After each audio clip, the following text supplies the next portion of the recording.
اللهم صل على محمد وعلى آل محمد كما صليت على إبراهيم وعلى آل إبراهيم إنك حميد مجيد. اللهم بارك على محمد وعلى آل محمد كما باركت على إبراهيم وعلى آل إبراهيم إنك حميد مجيد. نبی کریم صلی اللہ علیہ وآلہ وسلم سے جڑی ہوئی، آپ کی نسبت کے ساتھ جڑی ہوئی ہر چیز قابل احترام بھی ہے، مقدس بھی ہے۔ آپ کی نسبت نے چیزوں کو عظمت بھی بخشی ہے، فضیلت بھی بخشی ہے، اور قرآن کریم نے جگہ جگہ اس بات کا ذکر کیا ہے کہ یہ فضیلتیں، یہ عظمتیں، یہ اللہ تعالیٰ کی طرف سے عطا کرتا ہے۔ اللہ تعالیٰ جس جگہ کو چاہتے ہیں فضیلت دے دیتے ہیں، جس شخصیت کو چاہتے ہیں اللہ فضیلت دے دیتے ہیں، فرشتوں میں سے جسے چاہتے ہیں اللہ تعالیٰ فضیلت عطا کر دیتے ہیں۔ ایسے ہی کئی جگہیں اس روئے زمین پر ایسی ہیں جنہیں اللہ تعالیٰ نے خاص فضیلت عطا کی ہے، اور ان فضیلتوں میں سے ایک اہم جگہ اہل ایمان کی محبت کا، عقیدتوں کا مرکز وہ مدینہ طیبہ ہے۔ میرے اور آپ کے نبی صلی اللہ علیہ وآلہ وسلم مکہ مکرمہ میں 13 سال قیام پذیر رہے، اور اس دوران اللہ تعالیٰ کا حکم لوگوں تک پہنچاتے رہے، لوگوں کو اللہ تعالیٰ کی باتیں بتاتے رہے۔ لیکن جب موقع آیا تو آپ نے اللہ کے حکم سے ہجرت کا ارادہ فرمایا، اور یہ ہجرت یقیناً ایک مشکل کام تھا، اس لیے کہ یہ ہجرت نہ دنیا کے لیے تھی، نہ پیسے کے لیے تھی، نہ مال و دولت کے لیے تھی، اور اس سے بھی مشکل کام یہ تھا کہ اس شہر کو چھوڑنا تھا کہ جس شہر کو اللہ تعالیٰ نے ابراہیم علیہ السلام کو بنانے کا حکم دیا، اور اس کعبہ کو چھوڑنا تھا جس کعبہ کی طرف رخ کر کے نمازیں پڑھتے تھے، اور اس مکہ کو چھوڑنا تھا جسے اللہ تعالیٰ نے روئے زمین پر ایک خاص شرف اور فضیلت یہ عطا فرمایا کہ اسے کئی انبیاء کا قبلہ بنایا، اور امت مسلمہ کے لیے بھی اسے قبلہ اور کعبہ قرار دیا۔ اسی لیے آپ جب مکہ سے نکل رہے تھے تو آپ کی نظریں خانہ کعبہ پہ تھیں، اور الٹے قدم واپس ہوتے ہوئے یہ ارشاد فرما رہے تھے کہ اے کعبہ،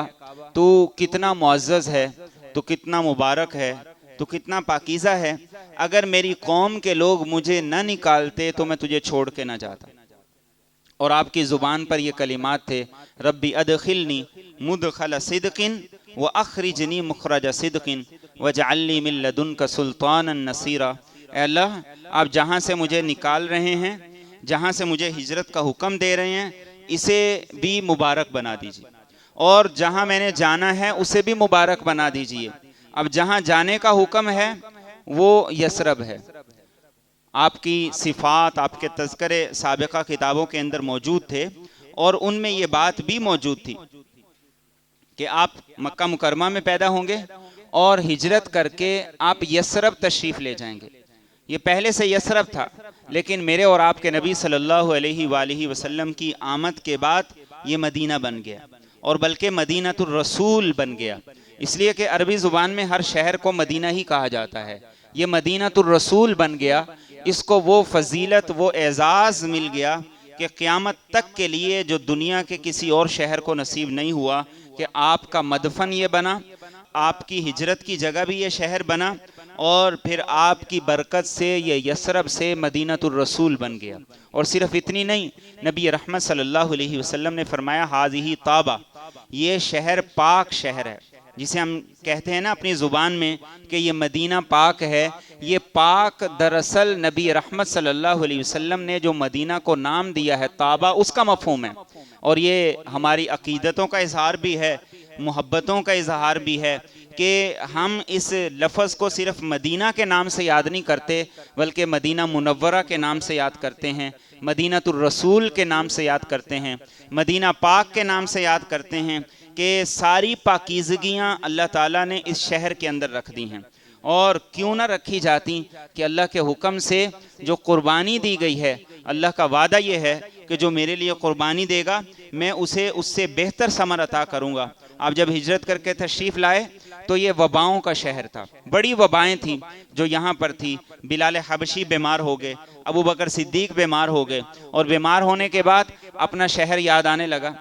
کہ مکہ میں رہا کرتے تھے، وہاں جانوروں کو لے جایا کرتے تھے، اذخر میں ان کو چرایا کرتے تھے۔ اب یہ ساری باتیں یاد آنے لگیں۔ نبی رحمت صلی اللہ علیہ وسلم نے جب اپنے جانثاروں کی یہ کیفیت دیکھی تو اللہ تعالیٰ سے دعا کر دی کہ اللہ یہاں کی وباؤں کو یہاں سے منتقل کر کے جحفہ میں رکھ دیجئے۔ اور نبی رحمت صلی اللہ علیہ وسلم نے اللہ تعالیٰ سے دعا کی تو آپ خواب دیکھتے ہیں کہ ایک عورت ہے جس کے بال الجھے ہوئے ہیں اور وہ مدینہ طیبہ سے نکل کر جحفہ میں چلی گئی۔ تو آپ نے کہا صحابہ اللہ نے میری دعا کو قبول کر لیا ہے، اب یہاں قیامت تک نہ طاعون داخل ہو سکتا ہے اور نہ ہی کوئی اور وبائی مرض یہاں پہ آ سکتا ہے، کہ میری دعا کی برکت سے اللہ تعالیٰ نے اس شہر کو قیامت تک وبائی امراض سے محفوظ کر دیا، اور وباؤں سے جو کثرت سے اموات ہوتی ہیں اللہ نے اس شہر کو محفوظ کر دیا۔ اور آج تک اس شہر کو دنیا کا پرامن ترین شہر بھی قرار دیا گیا، اور اپنی فضا کے اعتبار سے، صحت کے اعتبار سے دنیا کا سب سے ٹاپ رینکنگ میں جو شہر ہے وہ مدینہ الرسول ہے۔ یہ میرے اور آپ کے نبی صلی اللہ علیہ وآلہ وسلم کی دعاؤں کی برکات ہیں۔ اور پھر یہ کیوں نہ ہوتا کہ اسے قرآن کریم نے خود قرار دیا، لَمَسْجِدٌ أُسِّسَ عَلَى التَّقْوَى مِنْ أَوَّلِ يَوْمٍ أَحَقُّ أَن تَقُومَ فِيهِ رِجَالٌ يُحِبُّونَ أَن يَتَطَهَّرُوا وَاللَّهُ يُحِبُّ الْمُطَّهِّرِينَ۔ فرمایا کہ اے حبیب صلی اللہ علیہ وسلم، شہر تو یہ سارے کا سارا پاکیزہ ہے، یہ پورا شہر ہی مدینہ طیبہ ہے، طابہ ہے، پاکیزہ ہے، لیکن فرمایا کہ اس میں دو مسجدیں ایسی ہیں جن کی بنیاد خاص اللہ تعالیٰ کی رضا پر اور تقوی پر رکھی گئی ہے۔ فرمایا کہ حبیب صلی اللہ علیہ وسلم اللہ تعالیٰ آپ کو حکم دیتے ہیں کہ آپ نماز ادا فرمائیں تو مسجد قباء میں ادا فرمائیں، آپ نماز ادا فرمائیں تو مسجد نبوی میں نماز ادا فرمائیں۔ ان دو مسجدوں کو اس شہر کی مسجدوں میں خاص فضیلت حاصل ہے۔ اور آپ دیکھیے کتنی عظیم فضیلت حاصل ہے کہ کوئی آدمی عمرے کے سفر پہ جاتا ہے اور وہ جا کر اپنا عمرہ مکمل کر کے مدینہ طیبہ کی طرف سفر شروع کرتا ہے، اس کے دل میں اور اس کی زبان پر یہی دعا ہوتی ہے کہ اللہ جو اتنی جد و جہد کی ہے، سفر کیا ہے، آپ کے گھر کی زیارت کی ہے، اسے قبول کر لیجئے گا۔ وہ اللہ سے دعائیں کرتے ہوئے مدینہ طیبہ پہنچتا ہے اور وہاں جا کے اسے یہ فضیلت ملتی ہے۔ نبی رحمت صلی اللہ علیہ وسلم فرماتے ہیں جو آدمی وضو کرے اور وضو کر کے مسجد قباء میں جا کر 2 رکعت نفل ادا کر لے، اللہ اسے مقبول عمرے کا ثواب عطا کرتے ہیں۔ یہ اس شہر کی فضیلت ہے جسے قرآن نے کہا لَمَسْجِدٌ أُسِّسَ عَلَى التَّقْوَى مِنْ أَوَّلِ يَوْمٍ أَحَقُّ أَن تَقُومَ فِيهِ۔ فرمایا کہ یہ وہ مسجد ہے جس کی بنیاد اللہ نے تقوی پہ رکھی ہے۔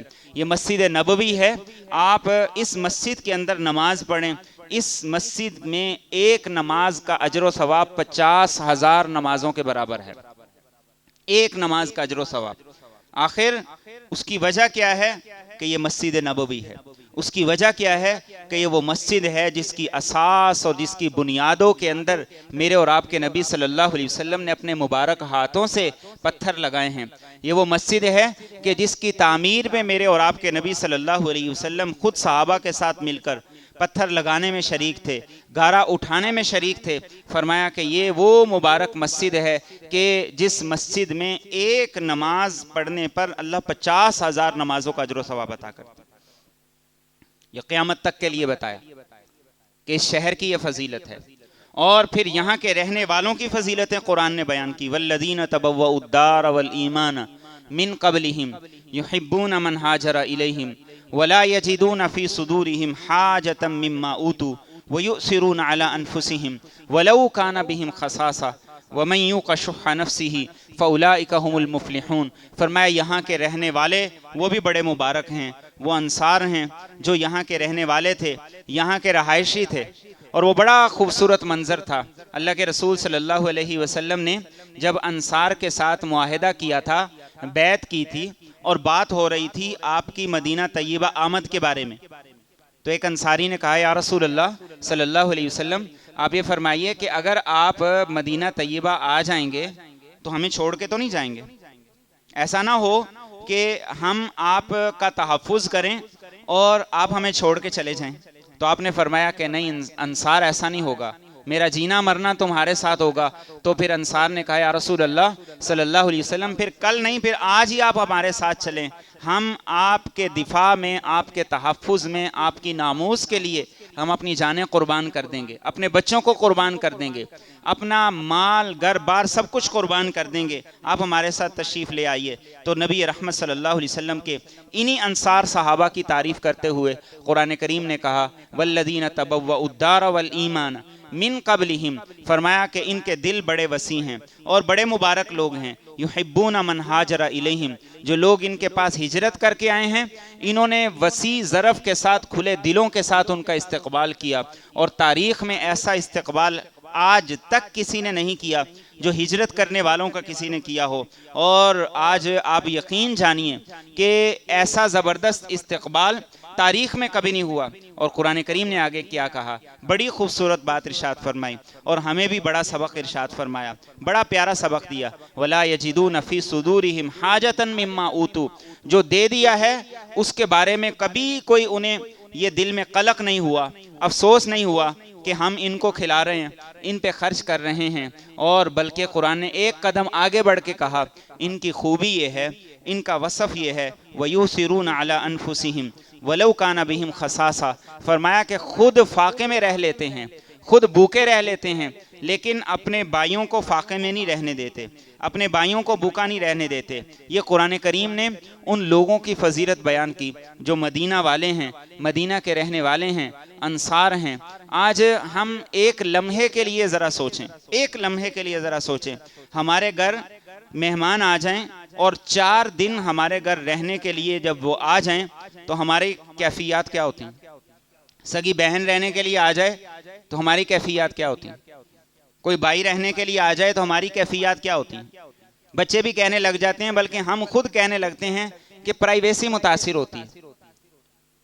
کہتے ہیں کہ نہیں کہتے ہیں؟ پرائیویسی متاثر ہوتی ہے۔ یہاں کون سا ڈرگز کا کاروبار ہو رہا ہے جو پرائیویسی متاثر ہو رہی ہے؟ دل تنگ ہو گئے۔ کبھی ایک کمرے کے اندر سارے بہن بھائی رہتے تھے، آج گھر کھلے ہو گئے ہیں اور دل تنگ ہو گئے ہیں، اور کہتے پرائیویسی متاثر ہوتی ہے، بہن نے جانا کب ہے، پھپھو نے جانا کب ہے، اتنے دن ہو گئے ہیں کہ یہاں پہ رہ رہی ہے۔ قرآن کریم کہتا ہے کہ دیکھو انصار کو، مدینہ طیبہ کے رہنے والوں کو دیکھو کہ ان کے پاس مہاجرین آ گئے اور انہوں نے کہا کہ آدھا مال تمہارا آدھا ہمارا، اور جو تمہارا ہے اس میں بھی محنت ہم کریں گے، آمدن تمہیں جائے گی۔ قرآن کہتا ہے ایسی مثال لے کر تو آؤ، دکھاؤ تو صحیح۔ اور بڑی خوبصورت بات ارشاد فرمائی، بڑی سبق کی بات ہے، فرمائے وَمَن يُوقَ شُحَّ نَفْسِهِ فَأُولَٰئِكَ هُمُ الْمُفْلِحُونَ، پلے باندھ لینے کی بات ہے، خاص طور پہ آج جب ہمارے دل تنگ ہو گئے، دلوں کے اندر تنگیاں آ گئیں، فرمایا وَمَن يُوقَ شُحَّ نَفْسِهِ فَأُولَٰئِكَ هُمُ الْمُفْلِحُونَ، کامیابی چاہتے ہو تو دل کی تنگی ختم کر دو، گھروں میں بڑی وسعتیں ہیں۔ کامیابی چاہتے ہو دل کی تنگی ختم کر دو، تمہارے مال میں بڑی برکتیں ہیں۔ لیکن یہ دل کی تنگی ہے آج جو راہ خدا میں خرچ نہیں کرنے دیتی، یہ دل کی تنگی ہے جو بہن بھائیوں پہ نہیں خرچ کرنے دیتی، یہ دل کی تنگی ہے کہ گھر میں آنے والا مہمان بھی بوجھ محسوس ہوتا ہے، یہ دل کی تنگی ہے کہ مہمان کو ویلکم کہتے ہوئے بھی کئی طرح کے خیالات ذہنوں کے اندر، دل و دماغ کے اندر چل رہے ہوتے ہیں۔ قرآن کہتا ہے ان انصار کو دیکھو اور مدینہ طیبہ کے رہنے والوں کو دیکھو، اور پھر قیامت تک کے لیے رسول کریم صلی اللہ علیہ وآلہ وسلم نے مدینہ طیبہ رہنے والوں کا احترام اور ادب ہر مومن پر لازم کر دیا۔ آپ نے فرمایا کہ جو میرے پڑوسی ہیں، مدینہ طیبہ میں رہنے والے ہیں، جو ان کا ادب کرے گا، ان کا احترام کرے گا، ان کی عزت کرے گا، کل قیامت کے دن اللہ اسے اپنے شایع نشان اجر جزیل عطا فرمائیں گے۔ اور فرمایا کہ جو مدینہ کے رہنے والے لوگوں کو ڈرائے گا، انہیں خوف زدہ کرے گا، انہیں دمکائے گا، تو اللہ تعالیٰ اسے جہنم میں ایسے پگھلائیں گے جیسے نمک کو پانی میں پگھلایا جاتا ہے۔ اور آپ نے فرمایا میرا یہ شہر ہے، اور یہ وہ شہر ہے جب پوری دنیا سے ایمان ختم ہو جائے گا، ایمان سمٹنے لگے گا، تو ایمان سمٹتے سمٹتے حجاز کے اندر آ جائے گا۔ اور فرمایا کہ جب حجاز سے ایمان سمٹے گا تو وہ مکہ مکرمہ میں آئے گا۔ فرمایا اسلام کے شہروں میں، آخری شہر جس میں ایمان ایسے سمٹ جائے گا جیسے سانپ اپنی بل میں سمٹ جاتا ہے، تو وہ میرا شہر مدینہ طیبہ ہوگا۔ ان الایمان لا یأذر الی المدینہ کما تأذر الحیۃ الی حجرہا، یہ میرے اور آپ کے نبی کا فرمان ہے کہ قیامت کے آخر میں، قرب قیامت میں، ایمان کا مرکز مدینہ طیبہ رہ جائے گا، کوئی اور شہر نہیں ہوگا۔ اسی لیے اس شہر کی فضیلتوں کو، اس شہر کی عظمتوں کو نبی رحمت صلی اللہ علیہ وآلہ وسلم نے اس خوبصورت طریقے سے ہمیں بتایا ہے کہ ہمیں اس شہر کی محبت کو اپنے اندر سمیٹنا۔ اور آپ صلی اللہ علیہ وسلم نے ایک موقع پر صحابہ کے سامنے دعائیں کی۔ آپ نے فرمایا کہ اللہ ہمارے شہر میں برکتیں عطا فرما دیجیے، ہمارے مدینہ میں برکتیں عطا فرما دیجیے، اس کے سا اور مد جو پیمانے ہوتے ہیں تولنے کے، ان میں برکت عطا فرما دیجیے، اس کے پھلوں میں برکت عطا فرما دیجیے۔ اور آگے بڑی خوبصورت دعا فرمائی، فرمایا کہ اللہ آپ کے بندے اور آپ کے خلیل ابراہیم نے مکہ کے لیے دعائیں کی تھی، اے اللہ میں آپ سے مدینہ کے لیے دعائیں کرتا ہوں۔ اے اللہ آپ کے بندے ابراہیم نے اور آپ کے خلیل ابراہیم نے جتنی دعائیں مکہ کے لیے کی تھیں، میں آپ سے التجا کرتا ہوں کہ اس سے دگنی برکتیں اس مدینہ طیبہ میں نازل فرما دیجئے۔ اور فرمایا کہ اللہ آپ کے بندے آپ کے خلیل ابراہیم نے آپ سے اس شہر کے لیے جتنی دعائیں کی تھیں، اے اللہ میں اس مدینہ طیبہ کے لیے اس سے کئی گنا زیادہ دعائیں کرتا ہوں۔ اور اے اللہ جیسے آپ نے ہمارے دلوں میں مکہ کی محبت پیدا فرمائی، ایسے ہی ہمارے دلوں میں مدینہ کی محبت پیدا فرما دیجئے۔ اور فرمایا کہ اللہ مدینہ کی محبت ہمارے دلوں میں مکہ سے دگنی کر دیجئے۔ آج بطور مومن کے ہمیں یہ دیکھنا ہے کہ یہ دعا ہمارے حق میں قبول ہے کہ نہیں۔ ہمارے دل میں مدینہ طیبہ کی محبت مکہ سے دگنی ہے یا نہیں ہے۔ اگر یہ ہے تو پھر یہ نشانی ہے، یہ علامت ہے اس بات کی کہ اللہ کے نبی کی دعا ہمارے حق میں قبول ہوگی۔ اور کئی دفعہ بڑا عجیب سوال سننے کو ملتا ہے۔ سوال یہ سننے کو ملتا ہے کہ اگر عمرہ کرنے جائیں اور عمرہ کر کے واپس آ جائیں، مدینہ طیبہ نہ جائیں، تو کوئی فرق تو نہیں پڑتا؟ تو اس کا جواب میں یہ دیا کرتا ہوں کہ اگر آپ عمرہ کرنے نہ بھی جائیں تب بھی کوئی فرق نہیں پڑتا۔ عمرہ کوئی فرض تھوڑی ہے کہ آپ عمرہ کرنے کے لیے جا رہے ہیں، عمرہ کرنے نہ ہی جائیں تب بھی کوئی فرق نہیں پڑتا۔ کیسا عجیب سوال ہے، لیکن میرے اور آپ کے نبی صلی اللہ علیہ وآلہ وسلم یہ دعا کر کے جا رہے ہیں کہ اللہ جیسی محبت مکہ کی ہمارے دلوں میں، اس سے دگنی محبت ہمارے دلوں میں مدینہ کی پیدا ہو جائے۔ جب یہ محبت ہو تو کیسے ممکن ہے کہ انسان اس شہر کے قریب جائے اور واپس پلٹ آئے؟ کیسے ممکن ہے کہ انسان اس شہر کے قریب چلا جائے اور وہ بغیر زیارت کے اور بغیر اس شہر کی حاضری کے واپس آ جائے؟ یہ ممکن نہیں ہے۔ ایمان کی کمزوری کی علامت ہے، ایمان کی کمزوری کی نشانی ہے۔ مومن کا دل تو اس شہر کی محبت کے لیے مچلتا ہے، اور مچلنا بھی چاہیے، اس لیے کہ میرے اور آپ کے نبی صلی اللہ علیہ وسلم نے دعا کی ہے اور دوہری دعا کی ہے،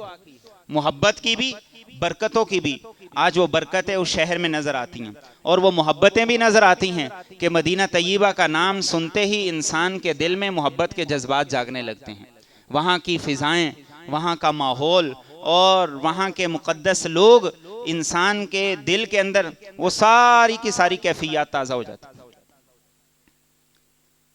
مروان نے ایک دفعہ خطبہ دیا اور خطبہ دیتے ہوئے اس نے مکہ کے بڑے فضائل بتائے،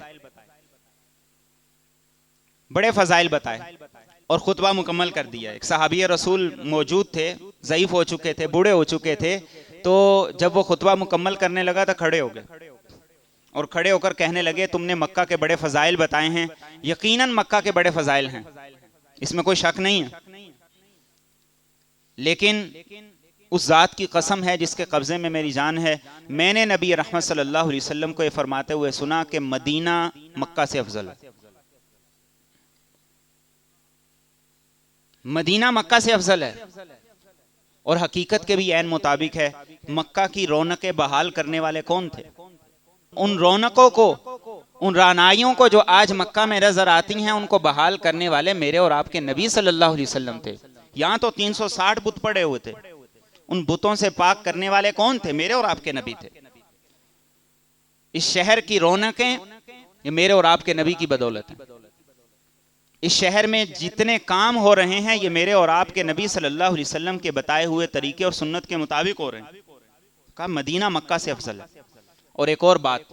عقیدے کی بات ہے، عقیدے کی بات ہے کہ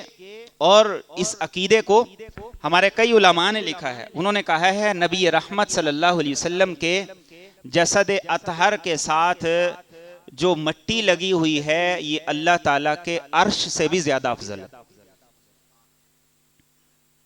نبی رحمت صلی اللہ علیہ وسلم کے جسد اطہر کے ساتھ جو مٹی لگی ہوئی ہے یہ اللہ تعالیٰ کے عرش سے بھی افضل ہے۔ تو یہ شہر محبتوں کا مرکز ہے،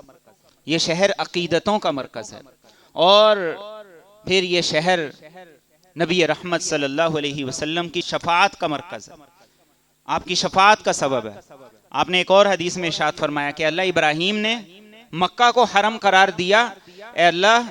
میں مدینہ کو سور سے لے کر عیر تک، یہ 2 پہاڑ ہیں، ان کے درمیان کا جو خطہ ہے اے اللہ میں اسے حرم قرار دیتا ہوں۔ مکہ بھی حرم ہے، مدینہ بھی حرم ہے۔ اور آپ نے ارشاد فرمایا کہ میرا جو کوئی امتی اس شہر میں رہے، یہاں کے بیمار ہو جائے، میرا کوئی امتی اس شہر میں رہے اور اسے کوئی تکلیف آ جائے، کوئی پریشانی آ جائے اور وہ اس پر صبر کر جائے، تو کل قیامت کے دن اس صبر کی وجہ سے میں اس کے لیے سفارشی بھی بنوں گا، اس کے حق میں گواہ بھی بنوں گا۔ کتنی بڑی فضیلت میرے اور آپ کے نبی صلی اللہ علیہ وسلم نے ارشاد فرمائی۔ اسی لیے ہمارے اسلاف، ہمارے بڑے اولیاء کرام جب اس شہر میں جاتے تھے تو ان کے جانے کا انداز ہی اور ہوتا تھا۔ جب اس شہر میں جاتے تھے تو ان کی کیفیات ہی اور ہوتی تھی۔ یہاں کی ہر چیز کو وہ عقیدتوں کی نگاہ سے دیکھا کرتے تھے، یہاں کی ہر چیز کو وہ محبت کی نگاہ سے دیکھا کرتے تھے۔ اور یہ تو وہ شہر ہے، نبی رحمت صلی اللہ علیہ وسلم نے ارشاد فرمایا کہ اس شہر کی خاک میں بھی اللہ نے شفا رکھی۔ جب کسی کو زخم ہوتا نبی رحمت صلی اللہ علیہ وسلم کے پاس اسے لایا جاتا، آپ اپنی مبارک انگلی پر لعاب دہن لگاتے، مبارک انگلی پہ لعاب دہن لگاتے، اور اس کے بعد مدینہ کی خاک اور مٹی پہ وہ انگلی لگاتے، اور یہ دعا پڑھتے ہوئے آپ زخم پہ اپنا لعاب دہن لگا دیتے تھے، اللہ آپ کے نام سے اور اس شہر کی مبارک خاک سے جس میں آپ نے شفا رکھی ہے اس کے وسیلے سے اسے شفا دے دیجیے۔ یہ وہ شہر ہے جس کی خاک میں بھی شفا ہے۔ اسی لیے جب آپ مدینہ طیبہ واپس آ رہے ہوتے کسی سفر سے اور دور سے آپ کو مدینہ کی آبادیاں نظر آتی تو آپ اپنی سواری کو مدینہ کے شوق میں تیز فرما دیا کرتے تھے، اور جب اور قریب آتے دور سے احد پہاڑ نظر آتا تو آپ فرماتے کہ میرے صحابہ جبل یحبنا ونحبہ، کہ یہ وہ پہاڑ ہے جو ہم سے محبت کرتا ہے، ہم اس سے محبت کرتے ہیں۔ اب بھی اللہ تعالیٰ موقع دے ہمیں بار بار جب بھی جائیں تو اپنے نبی کی اس حدیث کو سامنے رکھیں کہ ہم اس پہاڑ سے محبت کرتے ہیں اور یہ پہاڑ ہم سے محبت کرتا ہے، اور یہ حقیقت کے عین مطابق ہے، اس لیے کہ اس روئے زمین کی ہر مخلوق ایسی ہے جو میرے اور آپ کے نبی کو پہچانتی ہے۔ اس روئے زمین کی ہر مخلوق ایسی ہے، چاہے وہ جمادات ہیں لیکن وہ ہمارے لیے جمادات ہیں۔ خود نبی رحمت صلی اللہ علیہ وآلہ وسلم یہ بات ارشاد فرماتے ہیں کہ میں مکہ کے اس پتھر کو آج بھی جانتا ہوں، جب میں بڑی پریشانی کے عالم میں اس کے پاس سے گزرتا تھا تو اس سے آواز آتی تھی السلام علیکہ یا رسول اللہ، یا رسول اللہ آپ کو سلام ہو۔ آپ فرماتے ہیں اس پہاڑ پر جو پتھر تھا اس کا سلام آج بھی میرے کانوں میں گونجتا ہے۔ تو جبل یحبنا ونحبہ، فرمایا یہ احد وہ پہاڑ ہے، ہم اس سے محبت کرتے ہیں، یہ ہم سے محبت کرتا ہے، اور پھر اس شہر کی ایک ایک چیز کو اللہ تعالیٰ نے بڑی برکتوں والا بنایا ہے۔ نبی رحمت فرماتے ہیں یہ جنت البقیع، یہ بقیع الغرقد، اس کا نام بقیع الغرقد ہے جسے ہم جنت البقیع کہتے ہیں۔ آپ ارشاد فرماتے ہیں کہ اس قبرستان میں قیامت تک جتنے بھی لوگ مدفون ہوں گے کل قیامت کے دن سب سے پہلے میں ان کی سفارش کروں گا، اور فرمایا کہ جنت البقیع میں 70,000 لوگ ایسے کل قیامت کے دن اٹھائے جائیں گے جنہیں اللہ تعالیٰ بغیر حساب کتاب کے جنت میں داخل کر دیں گے۔ اس لیے صحابہ یہ وصیتیں کر کے جاتے تھے کہ ہم جہاں کہیں بھی فوت ہو جائیں تو کوشش کرنا ہمیں جنت البقیع میں لا کے دفن کرنا تاکہ بغیر حساب کتاب کے جنت میں جائیں۔ اور نبی رحمت صلی اللہ علیہ وسلم فرماتے ہیں کہ جب قیامت کا وقت ہوگا، سور پھونکا جائے گا، تو سب سے پہلے اللہ تعالیٰ مجھے میری قبر سے اٹھائیں گے اور فرمایا کہ میرے دائیں بائیں ابو بکر اور عمر ہوں گے، اس کے بعد جنت البقیع کے لوگوں کو اٹھایا جائے گا، اور فرمایا کہ جب کل قیامت کے دن شفاعت کا موقع آئے گا تو سب سے پہلے میں مدینہ طیبہ کے لوگوں کی شفاعت کروں گا، پھر مکہ کے لوگوں کی شفاعت کروں گا، پھر طائف کے لوگوں کی شفاعت کروں گا،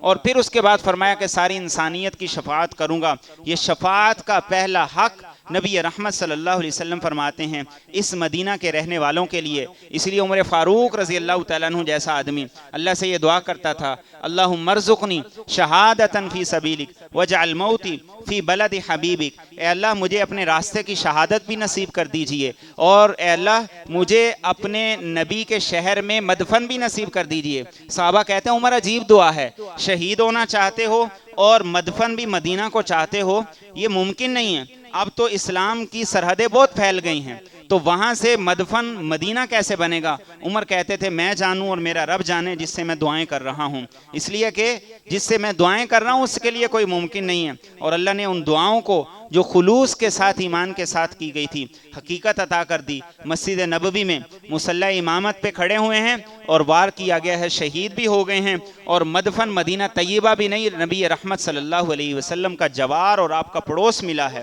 قیامت تک کے لیے یہ میرے اور آپ کے نبی کے دو صحابہ ابو بکر اور عمر کو اعزاز ہے کہ جتنے لوگ آپ کے روضہ رسول پر سلام پیش کرنے کے لیے جائیں گے وہ ابو بکر کو بھی سلام کریں گے، وہ عمر کو بھی سلام کریں گے، اور یہ قیامت تک کے لیے اللہ تعالیٰ نے مجھے اور آپ کو بتا دیا کہ سنیوں، مسلمانوں، تمہارے عقیدے کی اساس اور بنیاد جو ہے اس کی سب سے بڑی دلیل یہ تمہارے نبی کے روزے میں مدفون دو صحابہ ابو بکر اور عمر ہیں۔ وہ زندگی میں بھی اپنے نبی کے ساتھ تھے، وہ مرنے کے بعد بھی اپنے نبی کے ساتھ ہیں، اور جب کل قیامت کا دن ہوگا سب سے پہلے جیسے ہمارے نبی کو قبر سے اٹھایا جائے گا ایسے ہی ابو بکر اور عمر کو اٹھایا جائے گا۔ ابو بکر کے سارے فیصلے بھی درست اور حقیقت کے عین مطابق تھے، عمر فاروق کے سارے فیصلے بھی درست اور حقیقت کے عین مطابق تھے، اور قیامت تک کے لیے وہی گروہ، وہی طبقہ فکر کامیاب ہوگا، اور وہی اصل پیروکار ہے، اور وہی اصل نبی رحمت صلی اللہ علیہ وسلم کا اتباع کرنے والا ہے جو ابو بکر کے فیصلوں کو مانے، جو عمر کے فیصلوں کو مانے۔ اور یہ میرے اور آپ کے نبی صلی اللہ علیہ وسلم نے اس شہر کی فضیلتیں بتائیں، اور یہ میرے اور آپ کے نبی صلی اللہ علیہ وسلم نے اس شہر کی برکات بتائی ہیں مجھے اور آپ کو کہ ایک مسلمان کے دل میں اس شہر کی عظمتیں، اس شہر کی فضیلتیں آ جائیں۔ اور سب سے بڑی بات یہ ہے، آپ نے فرمایا جب قیامت قائم ہوگی دجال آ جائے گا تو وہ دنیا کا چکر لگائے گا، لیکن آپ نے فرمایا کہ جب وہ میرے شہر پر آئے گا تو میرے شہر کی جو حدود ہیں اس کے 7 دروازے ہوں گے، ہر دروازے پہ 2 فرشتے ہوں گے۔ دجال آئے گا، ایک پہاڑ پہ کھڑا ہوگا جو مدینہ کی حدود کے باہر ہے، اور کھڑا ہو کے میری مسجد کی طرف اشارہ کر کے کہے گا یہ سفید مسجد، یہ احمد مصطفیٰ کی مسجد ہے، اور وہ داخل نہیں ہو سکے گا۔ اور فرمایا نبی رحمت صلی اللہ علیہ وسلم نے کہ اس وقت اللہ تعالیٰ زمین پہ زلزلہ بھیجیں گے، مدینہ طیبہ کے اندر جتنے منافق مرد اور عورت ہوں گے وہ اس زلزلے کے بعد نکل آئیں گے، اور وہ سارے کے سارے دجال کے پاس چلے جائیں گے، لیکن دجال میرے شہر میں داخل نہیں ہو سکے گا۔ اور آپ نے فرمایا بڑی خوبصورت بات ارشاد فرمائی، بڑی خوبصورت بات ارشاد فرمائی، آپ نے ارشاد فرمایا یہ میرا شہر یہ بھٹی ہے، جیسے بھٹی میل کچیل کو صاف کرتا ہے میرا شہر بھی میل کچیل کو صاف کرتا ہے۔ کوئی گندا آدمی، کوئی برا آدمی، کوئی فاسق اور فاجر آدمی زیادہ دیر میرے شہر میں ٹک نہیں سکتا، اللہ نکال دیتے ہیں، یہ اللہ تعالیٰ نکال دیتے ہیں۔ جو عمرے کے سفر میں ایک دوست ملے تو وہ کہنے لگے کہ یہاں پہ پاکستانی بھی صرف وہی رہ سکتا ہے جو کھلے دل کا ہو، کہ جو کھلے دل کا نہیں ہوتا اللہ تعالیٰ ایسے حالات پیدا کر دیتے ہیں کہ اسے نکال دیتے ہیں، کہ یہ مدینۃ الرسول ہے۔ آپ نے فرمایا کہ یہ معیار ہے قیامت تک کے لیے کہ جتنے لوگ یہاں پہ آئیں گے یہاں پہ رہ وہی سکے گا جس کے دل میں ایمان ہوگا، کھوٹ نہیں ہوگا۔